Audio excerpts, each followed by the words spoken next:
जय शनिदेव दोस्तों, एक बार फिर से आपका स्वागत है प्रिभांश रेमेडीज़ में। जैसा कि हम सब शुरू से जानते हैं और बहुत से लोगों का मानना है कि शनिदेव भगवान जब क्रोधित होते हैं तो वह किसी का भी भाग्य बिगाड़ सकते हैं। लेकिन दोस्तों, शनि भगवान शत्रु नहीं मित्र हैं। वह इंसानों के कर्मों के अनुसार उनको फल देते हैं। इसलिए हमें अपने जीवन काल में अच्छे से अच्छे कर्म ज़्यादा से ज़्यादा करने चाहिए।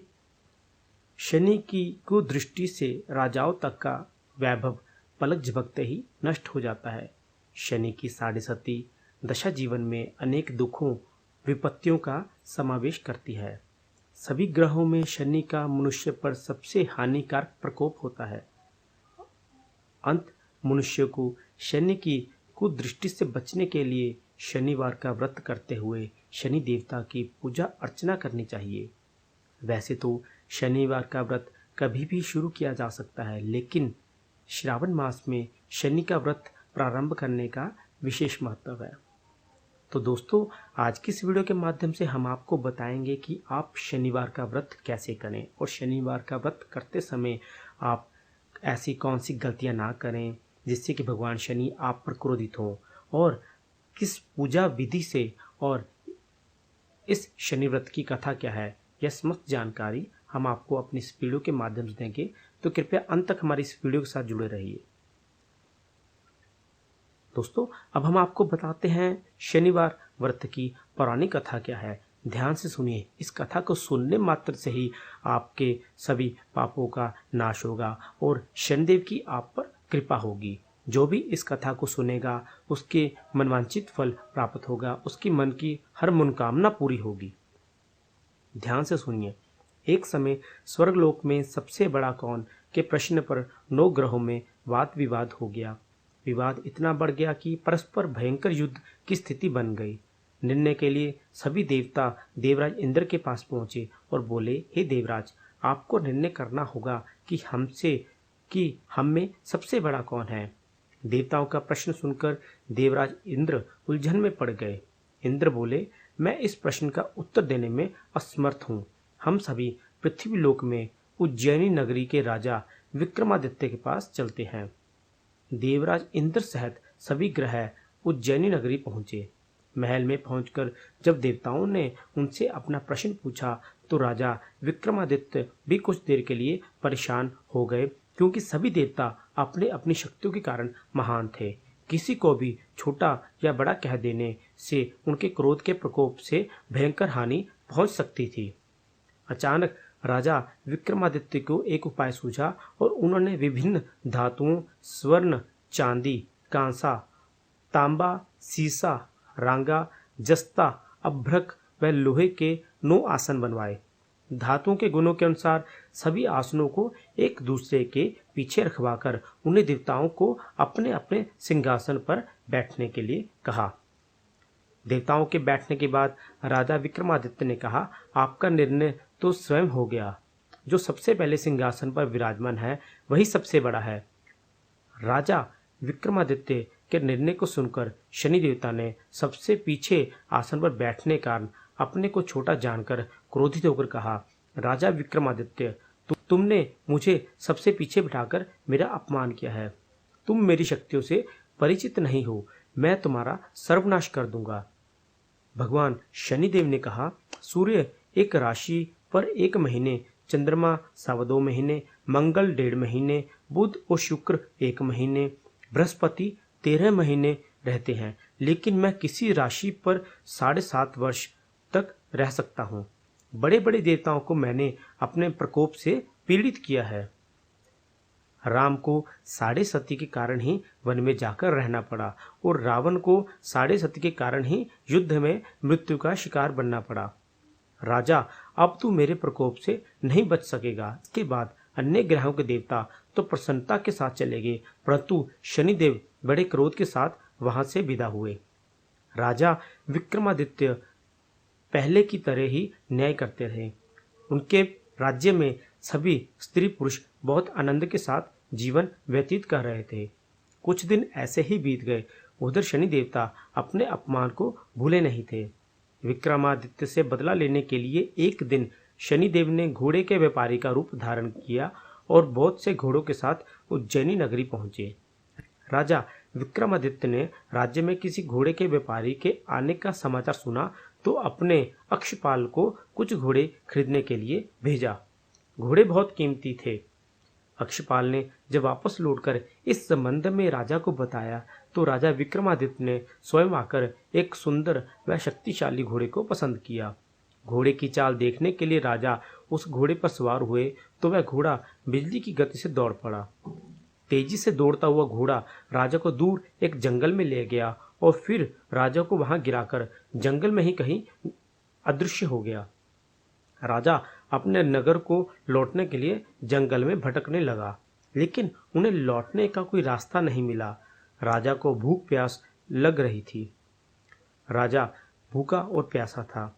बहुत घूमने पर उसे एक वहां जंगल में चरवाहा मिला। राजा ने उससे पीने के लिए पानी मांगा। पानी पीकर राजा ने उस चरवाहे को अपनी अंगूठी दी। फिर उससे रास्ता पूछकर वह जंगल से निकलकर पास के नगर में पहुंचा। राजा ने एक सेठ की दुकान पर बैठकर कुछ देर आराम किया। उस सेठ ने राजा से बातचीत की तो राजा ने उसे बताया कि मैं उज्जैनी नगरी से आया हूँ। राजा की कुछ देर दुकान पर बैठने से सेठ जी की बहुत बिक्री हुई। सेठ ने राजा को अपना भाग्यवान समझा और खुश होकर उसे अपने घर भोजन के लिए ले गया। सेठ के घर सोने का एक हार खूंटी पर लटका हुआ था। राजा को उस कमरे में छोड़कर सेठ कुछ देर के लिए बाहर गया। तभी एक आश्चर्यजनक घटना घटी। राजा को देखते देखते सोने के उस हार को खूंटी निगल गई। सेठ ने कमरे में लौटकर हार को गायब देखा तो चोरी का संदेह राजा पर ही गया, क्योंकि उस कमरे में राजा अकेला ही बैठा था। सेठ ने अपने नौकरों से कहा कि इस परदेसी को रस्सियों से बांधकर नगर के राजा के पास ले चलो। राजा ने विक्रमादित्य से हार के बारे में पूछा तो उसने बताया कि उसके देखते ही देखते खूंटी ने हार को निगल लिया। इस पर राजा ने क्रोधित होकर चोरी करने के अपराध में विक्रमादित्य के हाथ पांव काटने का आदेश दे दिया। राजा विक्रमादित्य के हाथ पांव काटकर उसे नगर की सड़क पर छोड़ दिया गया। कुछ देर बाद एक तेली उसे उठाकर अपने घर ले गया और उसे अपने कोलू पर बिठा दिया। राजा आवाज देकर बैलों को हाँकता रहता। इस तरह तेली का बैल चलता रहा और राजा को भोजन मिलता रहा। शनि के प्रकोप की 7.5 पूरी होने पर वर्षा ऋतु प्रारंभ हुई। राजा विक्रमादित्य एक रात मेघ मल्हार गा रहा था कि तभी नगर के राजा की लड़की राजकुमारी मोहिनी रथ पर सवार उस तेली के घर के पास से गुजरी। उसने मेघ मल्हार सुना तो उसे बहुत अच्छा लगा और दासी को भेजकर गाने वाले को बुला लाने के लिए कहा। दासी ने लौटकर राजकुमारी को अपंग राजा के बारे में बता दिया। राजकुमारी उसके मेघ मल्हार से बहुत मोहित हुई। उसने सब कुछ जानकर भी अपंग राजा से विवाह करने का निश्चय कर लिया। राजकुमारी ने अपने माता पिता से जब यह बात कही तो वे हैरान रह गए। रानी ने मोहिनी को समझाया, बेटी तेरी भाग्य में तो किसी राजा की रानी होना लिखा है, फिर तू उस अपंग से विवाह करके अपने पांव पर कुल्हाड़ी क्यों मार रही है। राजकुमारी ने अपनी जिद नहीं छोड़ी। अपनी जिद पूरी कराने के लिए उसने भोजन करना छोड़ दिया और प्राण त्याग देने का निश्चय कर लिया।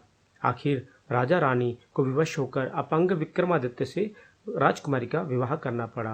विवाह के बाद राजा विक्रमादित्य और राजकुमारी तेली के घर में रहने लगे। उसी रात स्वप्न में शनिदेव ने राजा से कहा, राजा तुमने मेरा प्रकोप देख लिया, मैंने तुम्हें अपने अपमान का दंड दिया है। राजा ने शनिदेव को क्षमा करने के लिए कहा और प्रार्थना की, हे शनिदेव, आपने जितना दुख मुझे दिया है अन्य किसी को न देना। शनिदेव ने कुछ सोचकर कहा, राजा मैं तुम्हारी प्रार्थना स्वीकार करता हूँ। जो कोई स्त्री पुरुष मेरी पूजा करेगा, शनिवार को व्रत करके मेरी व्रत कथा सुनेगा, उस पर मेरी अनुकंपा बनी रहेगी। प्रातः काल राजा विक्रमादित्य की नींद खुली तो अपने हाथ पांव देकर राजा को बहुत खुशी हुई। उसने मन ही मन शनिदेव को प्रणाम किया। राजकुमारी भी राजा के हाथ पांव सही सलामत देखकर आश्चर्य में डूब गई।